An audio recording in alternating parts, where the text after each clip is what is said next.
No Trocando de Ideias de hoje, estou aqui com o professor Roberto Novaes, que vai falar sobre a digitalização de documentos.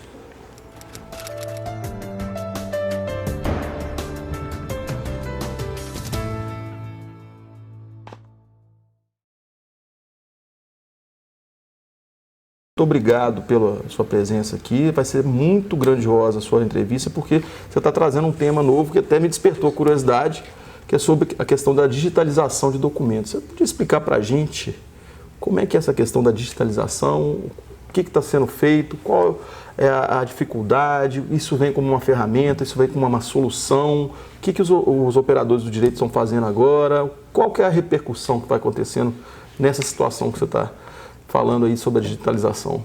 Bom, Cássio, agradecer muito o convite, cumprimentar todos os espectadores aqui do programa, agradecer mais uma vez a livraria por ceder o espaço e dizer que é sempre um prazer poder divulgar o trabalho que a gente faz, o que a gente tem pesquisado, principalmente numa área em que tudo é muito novo, tem muita gente interessada na área de direito e tecnologia, na área de direito e inteligência artificial. Só que eu acredito que a gente precisa de colocar mais a mão na massa.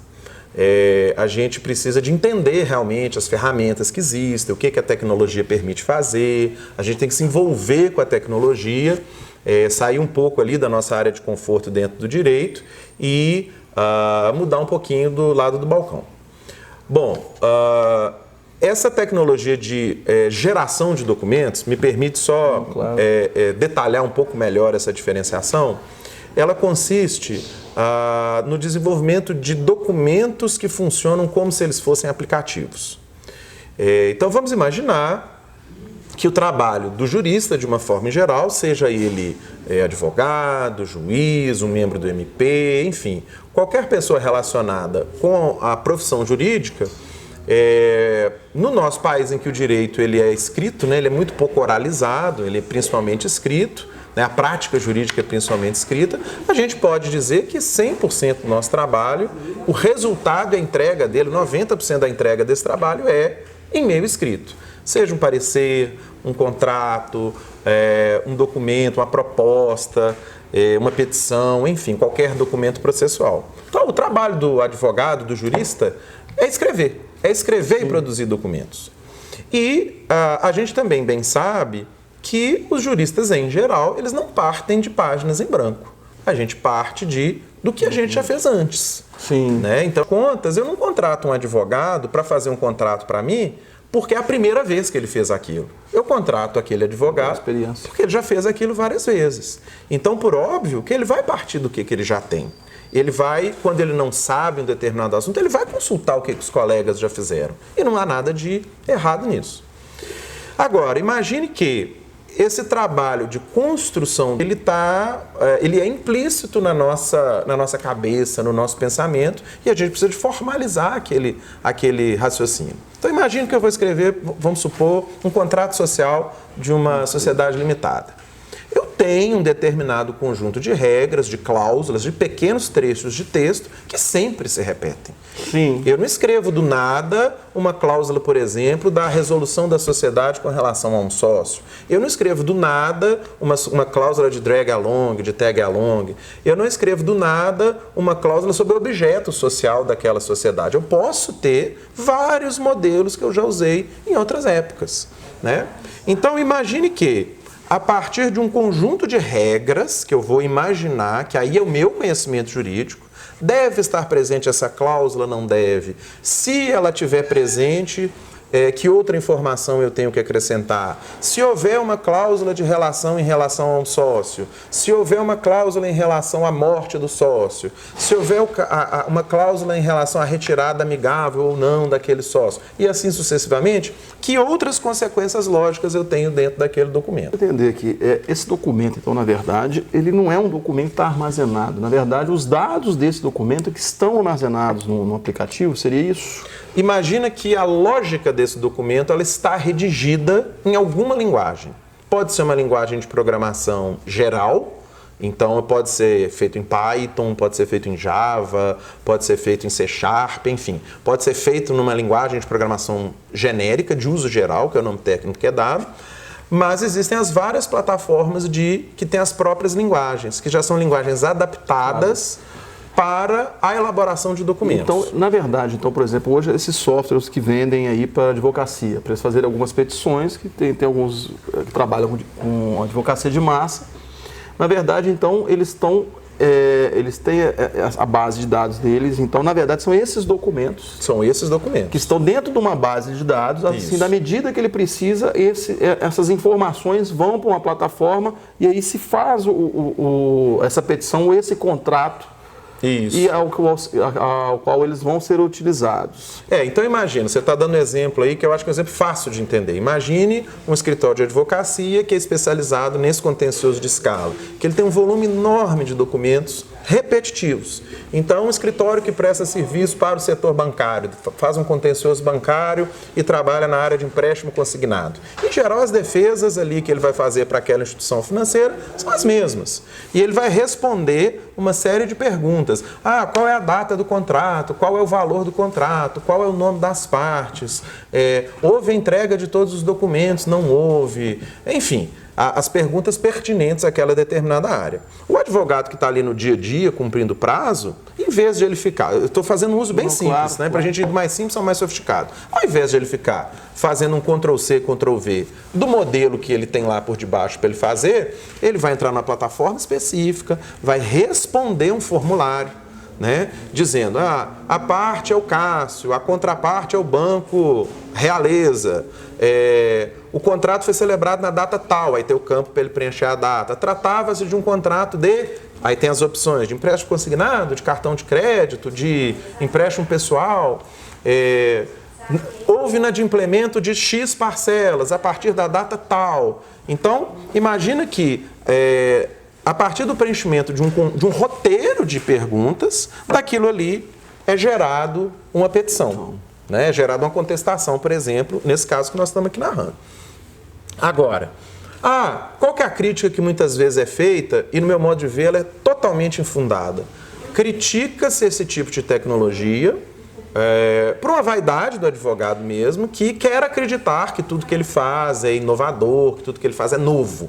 E não é verdade. O trabalho do dia a dia dessa pessoa ele é super repetitivo, né? Então nós estamos, com esse tipo de tecnologia, você permite que essa pessoa se livre da parte tediosa, sujeita a erros. Quantas vezes, né, a gente faz esse Ctrl-C, Ctrl-V, quem trabalha em massa sabe disso, e sai com o documento errado, né? Vamos pensar o seguinte, vamos sofisticar esse trabalho. Quem é o profissional que é capaz de pegar um conjunto de documentos escritos em Word e alimentar essa máquina de inferência, que é o programa, que vai gerar esse conjunto de regras lógicas? Então, esse profissional é um profissional que ainda é muito escasso no mercado e ele tem que ter um grau de transdisciplinariedade ou de interdisciplinariedade que ele tem que entender do direito e tem que entender da lógica de programação ou daquela linguagem específica ali daquela plataforma para poder pegar um conjunto de defesas que ele recebeu, por exemplo, do jurídico do banco, né? O banco tem 10 defesas diferentes, só que na hora que você vai ver, é uma defesa só com lógica diferente, uma árvore lógica. Então, quem que pega aquilo ali e transforma nesse programa de computador, que depois ele vai ser usado ali no dia a dia? Esse profissional, ele tem sido chamado, né, isso é a partir lá do livro do Susskind, né, super famoso, o Tomorrow's Lawyers, né, o Advogados do Amanhã, ele tem sido chamado de engenheiro jurídico. Ou seja, engenheiro jurídico. E aí é um profissional muito diferenciado. Então, na ponta, eu até sim tenho um trabalho que ele é pouco criativo, na medida em que a pessoa preenche apenas o formulário. Mas o sujeito que faz isso no Ctrl-C, Ctrl-V, também é um trabalho pouco criativo. Sim. Eu estou dando uma ferramenta para ele fazer algo de melhor qualidade, menos tedioso, que pode ter uma série de validações, de testes, de conferências, né? E eu tenho, por outro lado, um profissional que esse sim tem um trabalho muito diferente, muito inovador e que ele é super escasso no mercado. Beto, você falou uma coisa muito interessante, a questão desse engenheiro jurídico. Isso. E a gente estamos numa fase em que nós vamos ter que ter essa modificação, seja no escritório, seja no Poder Judiciário, até essa questão possivelmente de uma sentença judicial, né, que a gente trabalha muito essa questão de questões repetitivas, o sistema vai ter que, de certa forma, decidir de acordo com aquilo que já vem buscando antes. Então, por exemplo, no caso de uma sentença judicial, ela vai ser uma transformação do documento. Correto? Você vai ter um banco de dados que você vai alimentar ali, que posso dizer que são documentos digitalizados, em razão desse acervo de jurisprudências e de entendimentos, e depois esse documento, pelos dados que foram colocados lá dentro, ele já monta essa sentença, seria mais ou menos... Isso, você poderia aplicar desse mesmo raciocínio que a gente exemplificou aqui no nível mais simples. É claro que isso pode progressivamente ser sofisticado. Então, imagine que num primeiro momento, por exemplo, a própria Justiça do Trabalho, ela tem incorporado ao PJE, pelo menos aqui em Minas Gerais, uma ferramenta chamada Audice, salvo engano, que ela auxilia na redação das sentenças, salvo engano, principalmente no que tange aquelas partes de cálculos, de parcelas, porque aquilo ali é tudo igual. Você tem que reproduzir, é uma planilha, é uma conta. Uma conta e ele vai fazer... Ele coloca aquele pedaço ali. Então vamos extrapolar isso, né? Imagine também que eu tenho uma série de argumentos jurídicos, de razões jurídicas, que vão ser repetidas, né? Vão ser repetidas conforme a causa, vão ficar no exemplo da justiça trabalhista, né? Então, enfim, o caso de uma ação trabalhista individual de um professor, para pegar o exemplo nosso, que a convenção coletiva aqui em Minas é mais ou menos a mesma. Para todos os estados. Para todos os estados ela é parecida, e em Minas, até onde eu tenho notícia, tem uns 20 anos que ela é a mesma.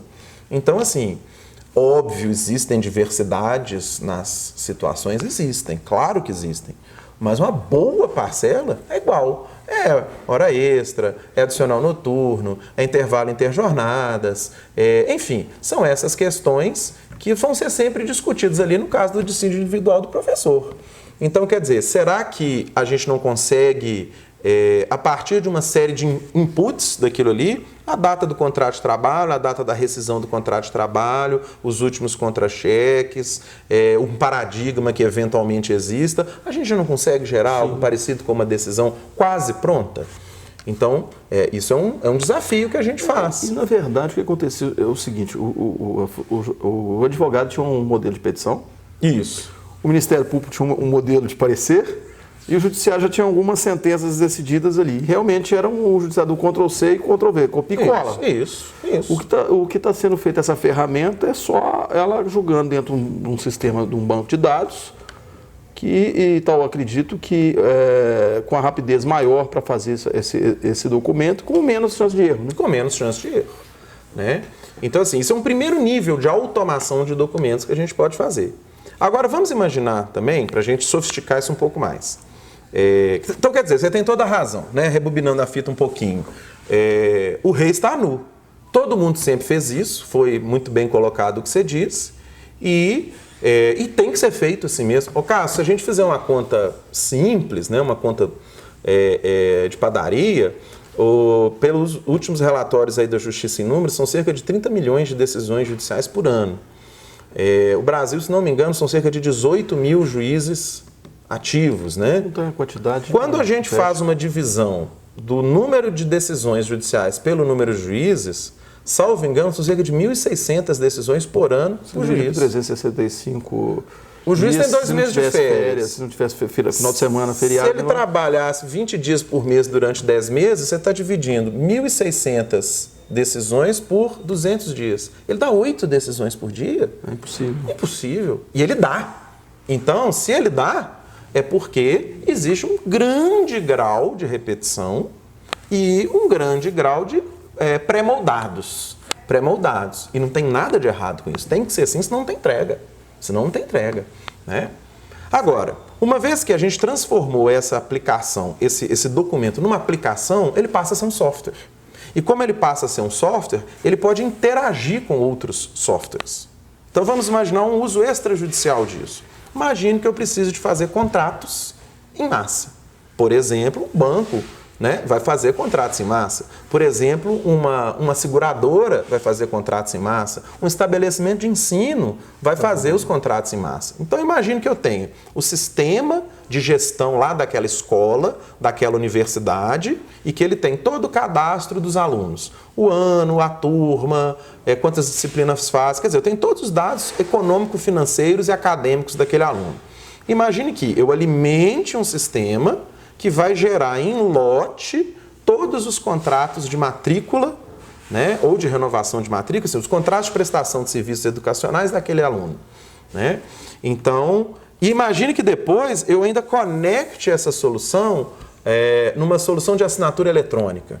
Então, eu tenho um sistema de gestão que vai alimentar essa máquina geradora de documentos, e aí o documento juridicamente correto, trabalhado por um advogado, atualizado, sem ser copiado de aqui e de acolá, e que depois isso seja enviado para uma solução de assinatura eletrônica e que isso retorne para o armazenamento de documentos. Isso me deu passou aqui na cabeça, isso comporta muito bem para a questão tributária.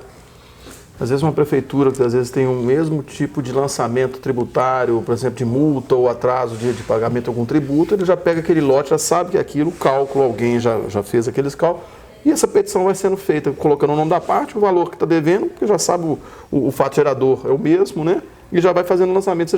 Essas petições podem vir perfeitamente sendo feitas em lotes, por exemplo. Execução fiscal, né? São todas iguais, né? Você vai pegar ali eu posso estar falando bobagem aqui, que não é muito minha área, mas eu vou pegar ali um número de uma inscrição na dívida ativa, vou colocar o valor, vou colocar uma correção que ali houver, o fundamento é rigorosamente idêntico, né? E aí, mas você está subtraindo o trabalho do advogado. Puxa vida, eu me formei em Direito, eu estudei Direito. Existe raciocínio jurídico em execução de dívida ativa? Existe, é o primeiro que fez ali atrás, né? A tese mas consolidar o dia a dia é aquilo ali. É verdade. Né? Um outro exemplo interessante que até tive a oportunidade de conversar com um amigo meu, professor Renan, que é lá da Defensoria Pública, né? Um caso parecido. Existe o sistema de cumprimento de penas, né, do estadual, que tem lá a data que o sujeito foi condenado, a data que ele começou a cumprir pena, mais uma vez, também não sou penalista, mas enfim. Uma revisão criminal, né? E a Defensoria Pública dispensa defensores, né, para que possam consultar aquele sistema, redigir ali a petição que é feita para o juiz da execução criminal para pedir eventualmente a progressão de regime e tal. Uma coisa totalmente algorítmica. Entrou naquela data, cumpriu um terço, tem o benefício X, o benefício Y e tal. Então, peraí. Chegou o momento da progressão de regime. Realmente é um cálculo. Então, quer dizer, eu acho que a provocação é essa. Vamos liberar esse profissional, que é, por exemplo, um procurador municipal, né, que é bem remunerado, que é bem qualificado, né, para exercer atividades jurídicas que realmente requerem a participação humana, né, e vamos deixar a máquina fazer o que é repetitivo. Vamos pegar esse defensor e liberar a máquina, vamos fazer que a máquina o liberte. Então, não é uma questão de substituir ou não substituir, que às vezes essa questão é mal colocada. Eu li uma reportagem esses dias sobre a questão da inteligência artificial, alguns tribunais estavam fazendo, e que estava melhorando a qualidade dos serventuários, inclusive dos estagiários. Porque o estagiário antes, ele ficava mais verificando documentos se tinha tido uma prescrição ou não, e alguns estados eles têm um mecanismo inteligente que já percebe pelo documento que já houve a prescrição de determinada tributo, por exemplo. Então, aqueles estagiários, ao invés de ficar fazendo cópia de documento ou verificando essas coisas, estavam sendo utilizados realmente para a área de raciocínio. Então, eles já deslocavam ele para onde que ele tinha que, de certa forma, estudar e buscar soluções. Isso. Porque realmente a gente pensa que vai substituir, é uma ferramenta, né? É uma ferramenta. É uma ferramenta. E assim, voltando lá ao Justiça em Números, salvo engano, há cerca de 85 milhões de ações judiciais pelo último relatório em estoque. São 30 milhões de decisões mais ou menos por ano, mas entram mais ou menos 30 milhões por ano. Então, ora o estoque aumenta um pouquinho, ora ele diminui um pouquinho. Se a gente não tiver soluções de automação da produção de vários documentos, de várias etapas, de várias conferências disso aí, quanto que nós vamos gastar para resolver esse problema? É isso que eu ia perguntar. Nós vamos dobrar. Então, nós temos 18 mil juízes, tá bom. O judiciário nosso já gasta uma parcela bastante significativa do PIB, que eu não vou falar aqui qual que é, porque eu não me lembro. Mas ela é muito maior do que nos países nos quais a gente compara. Ah, não, então nós vamos dobrar o número de juízes. Nós vamos gastar o dobro do que a gente gasta. Isso é inviável. Né? A gente não tem nem gente para fazer isso, fazer concurso para esse pessoal todo, remunerar esse pessoal. Que não é só o juiz, você tem que botar a secretaria, o serventuário. A secretaria, o serventuário. Evidentemente, é claro, né, isso não é uma crítica ao trabalho individual daquele juiz ou daquela vara ou daquele pessoal. Mas eu acho que há um reconhecimento, a sensação que eu tenho é que há um reconhecimento geral de que você está enxugando gelo, né? E de que a gente precisa de soluções para reduzir a parte repetitiva do nosso trabalho mesmo. Porque você tem redução de custo. De custo, tempo, porque esses processos, até a análise da pessoa fazer a leitura, se o software já faz essa análise, né, desse documento, verificou que aquilo já está pronto, ele vai mesmo emitir um determinado documento. Acabou. Isso, acabou. Né? Agora, a gente pode começar assim, mas isso não é realmente inteligente. É inteligente nesse primeiro sentido da IA. Eu estou pegando um conhecimento que existe na mente humana e formalizando num sistema de regras lógicas. Isso é a primeira forma de ser feito.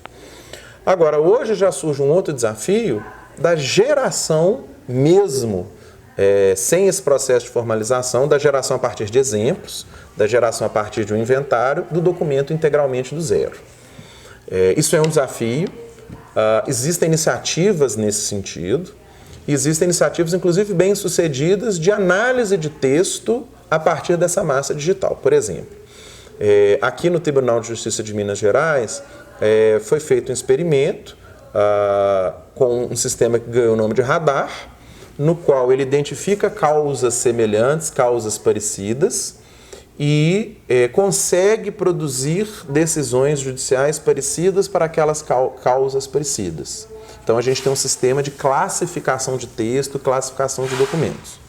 Um outro uso interessante, isso é muito usado principalmente nos Estados Unidos, é você pegar uma massa de documentos, por exemplo, uma massa de muitos e muitos contratos, isso é feito nos trabalhos de due diligence, na qual você tem que analisar ali no processo de fusão, você tem que analisar todo aquele inventário de contratos que a empresa sendo adquirida tem.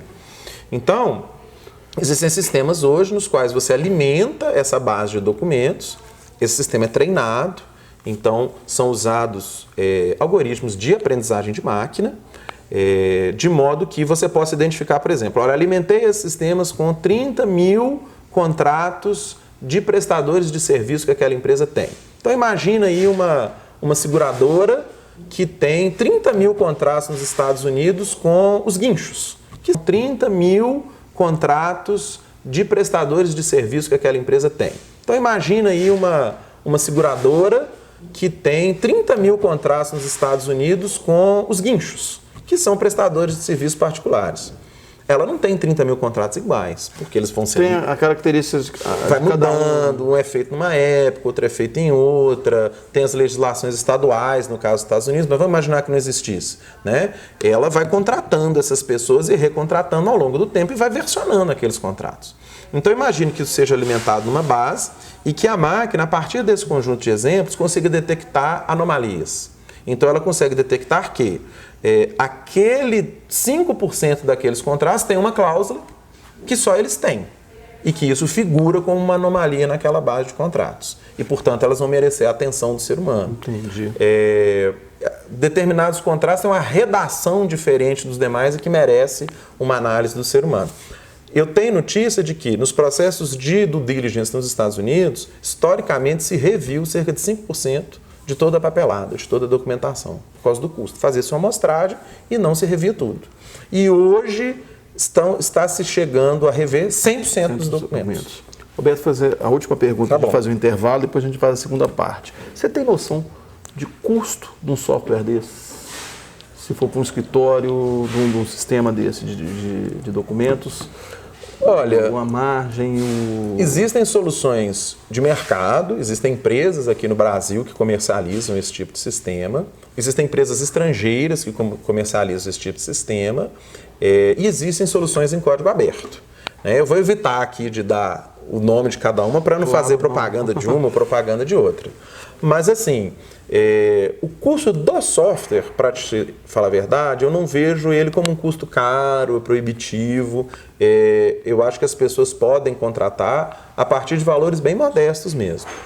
Agora, a barreira que eu vejo no mercado para o uso desse tipo de ferramenta é aquele conhecimento que a gente falou lá no começo, que é o conhecimento da engenharia jurídica. Que é quem é o profissional que vai ser capaz de pegar ali o acervo do seu escritório, que tem lá aquele conjunto de modelos, aquele conjunto de minutas, e falar assim, peraí, vamos transformar essa biblioteca física, pode ser o Word, mas é físico, vamos fingir que é. Essa biblioteca física de documentos fixos, vamos transformar isso aqui num conjunto de regras, num conjunto de programas que seja capaz de gerar esses documentos. Então, o software em si, todo software tende a comoditizar, todo software tende a ficar muito barato.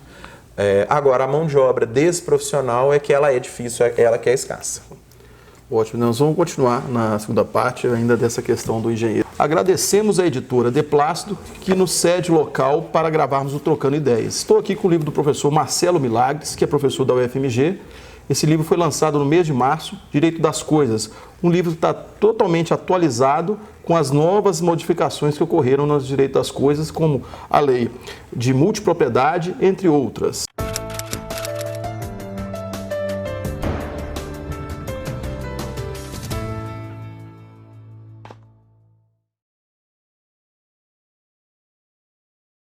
Parte do nosso programa Trocando Ideias, o professor Roberto estava falando sobre o engenheiro jurídico, né? Isso.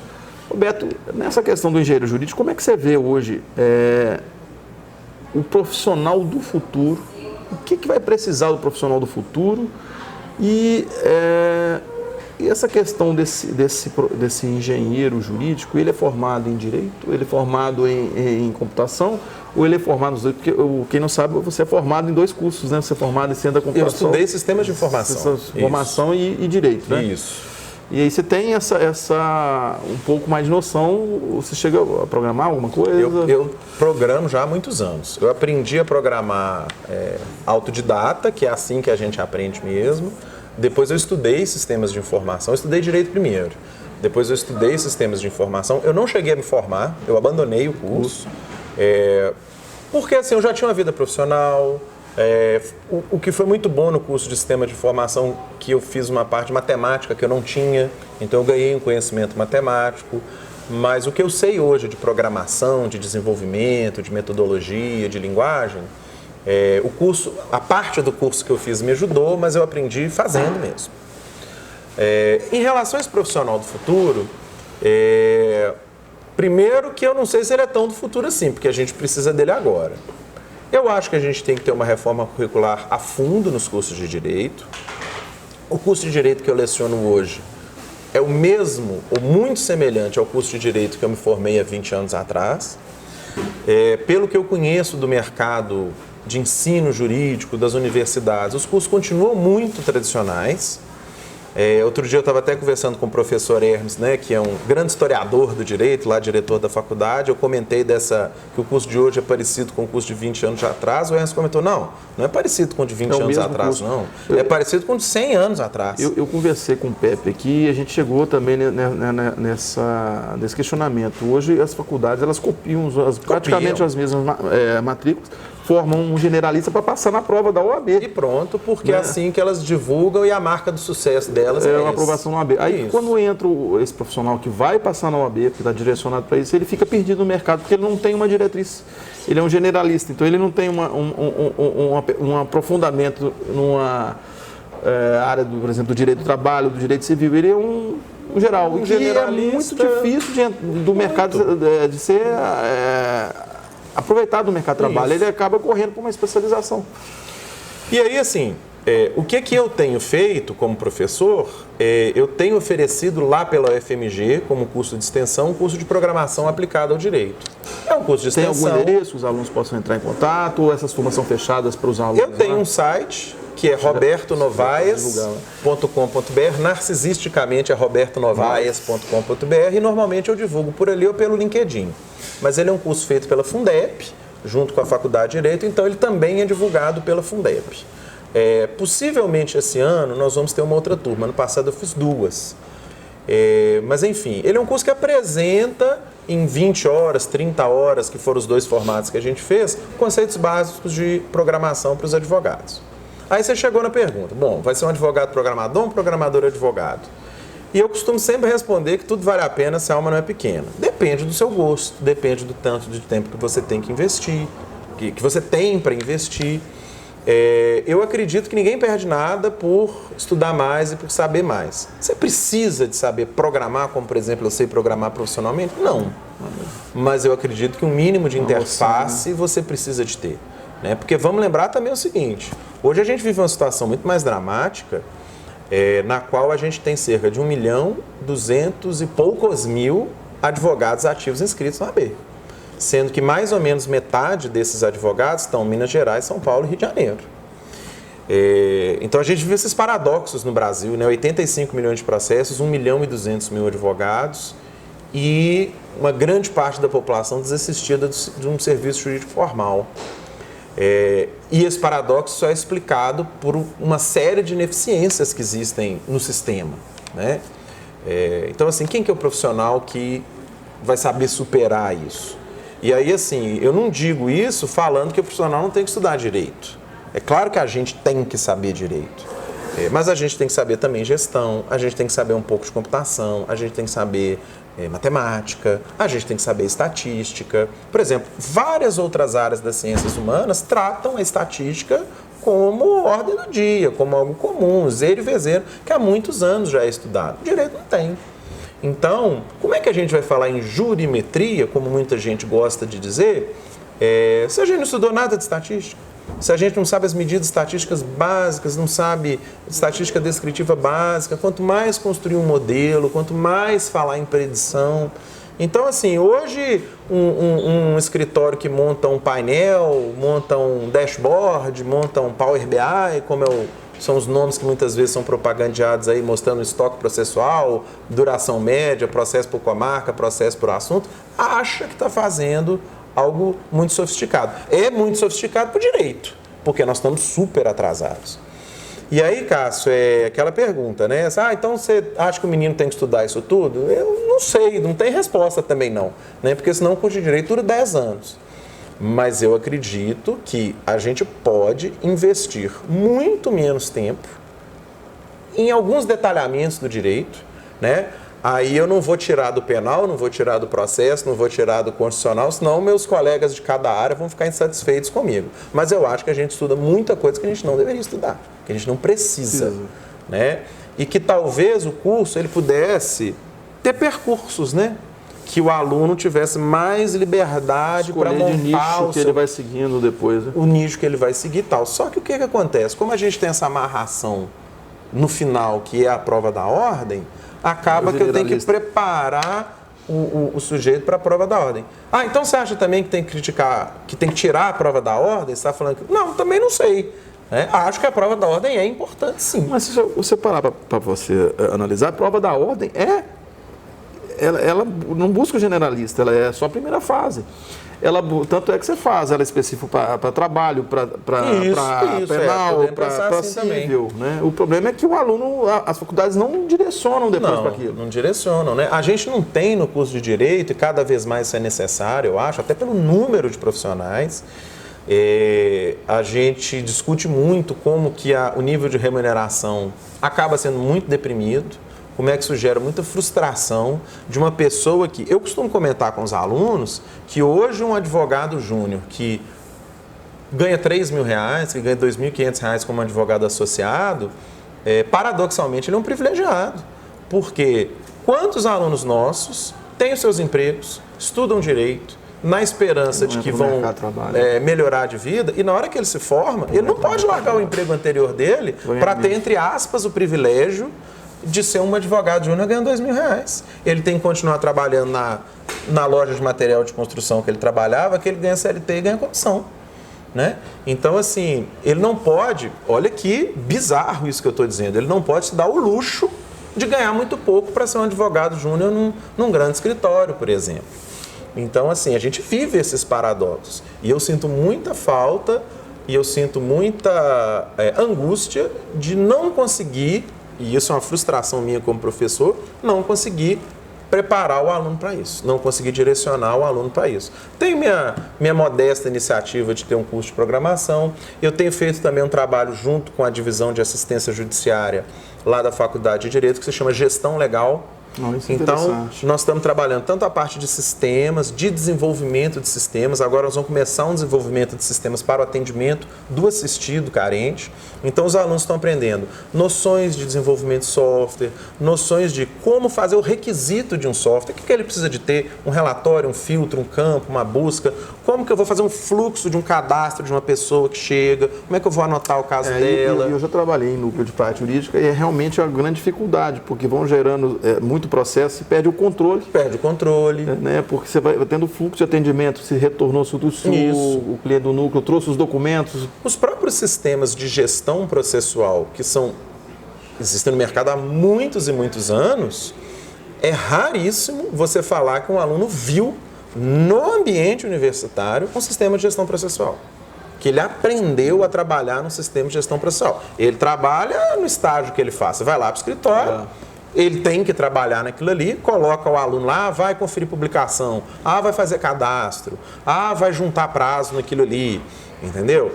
Mas se a gente está fazendo isso com o aluno, nós estamos falhando como professores, né? Nós estamos usando o método de ensinar a nadar, que a gente joga ele na piscina, ele bebe um tanto de água, do outro lado uns saem e outros se afogam. Então nós não estamos ensinando isso para ele. Quer dizer, a gente tem, pode ser que existam exceções aí, certamente existem, mas são muito poucas. A gente tem no núcleo de prática jurídica um trabalho, por exemplo, ou nas aulas de prática jurídica, que para mim já é um contrassenso a aula de prática jurídica, mas você vai aprender a conferir publicação, você vai aprender a trabalhar num sistema, você vai aprender a calcular custo. Quanto que custa esse serviço que você está prestando? Né? Quanto que custa você fazer esse atendimento? Né? Não vamos ficar barrados por uma simplificação de falar assim, se eu pensar em custo, eu estou mercantilizando a profissão. Isso, né, com a devida vênia, é uma tolice. Né? A nossa profissão ela é um negócio. Né? Ainda que ela não possa se revestir dos cânones do mero mercantilismo, mas é um negócio que tem que ter dinheiro entrando, que tem que ter cálculo de custo, que tem que gerar lucro e resultado para quem trabalha naquilo. Né? Então a gente não sabe fazer isso. Então, peraí, vou gastar tantos anos, vou cobrar tanto, a minha expectativa de receber um êxito só se concretiza em 30% dos casos, então eu só posso contar com esse êxito daqui a X anos em 30% dos casos. Então, portanto, eu tenho que ter um valor recorrente, eu tenho que ter um valor por ato. Como é que eu monto isso aqui? Então, eu acho que o aluno sai muito virgem nisso. E mais, já voltando para a área da tecnologia, quais são as ferramentas que eu tenho à minha disposição que podem me ajudar a montar um serviço jurídico, seja público, seja privado, né? Aqui a gente sempre lembra muito do advogado, mas vamos pensar no serviço público também, né? Como é que eu vou montar um serviço jurídico que vai ter automação, que vai ter inteligência, que vai ter indicadores, que eu vou ser capaz de selecionar um sistema, que eu sei que ele vai funcionar naquela determinada circunstância. Puxa vida, e ainda por cima eu tenho que saber direito. Difícil, o desafio é muito grande. Né? Ainda mais, voltando, quando a gente tem esse contraste do grande número de advogados, desse exagero de profissionais que a gente tem no nosso país, enfim, né? Evidentemente que isso não é nenhuma crítica individual, todo mundo tem o sonho, tem o direito de ser, mas isso gerou uma distorção no mercado. Você acha que tem que fechar a faculdade? Não, também não acho, não é isso que eu estou dizendo. Mas que a gente poderia formar pessoas aptas a lidar com esses problemas, né, a montar os serviços melhores, a reduzir o estoque processual, a tornar tantos processos, não no sentido judicial, mas tantos tantas tarefas que ocorrem de maneira informal na nossa sociedade. Quantos inventários não são feitos, quantos negócios abrem e fecham sem nunca terem sido formalizados, ao passo que eu tenho um estoque tão grande de mão de obra de outro lado. Né? Então, por que eu tenho essa incongruência? É uma ineficiência muito grande do mercado de trabalho. Nosso tempo já está esgotando e eu tenho que fazer só a pergunta final. O Roberto, ele também é diretor do IDEA. E, Roberto, o que você vê hoje o IDEA, para quem está de fora, né, que está começando a conhecer o nosso instituto? Você podia falar um pouquinho do que é a perspectiva do IDEA para você e do que você acha que podemos aí fazer para frente aí? Olha, eu vejo o IDEA fazendo um trocadilho sem querer fazer, mas eu acho que é um ambiente de troca de ideias. E é um ambiente em que a gente pode fugir um pouco do tradicionalismo. Então eu sinto que é um ambiente que congrega pessoas que têm cabeça aberta, que são inovadoras, que estão dispostas a discutir temas como esses e que não estão tão preocupadas em defender um status quo.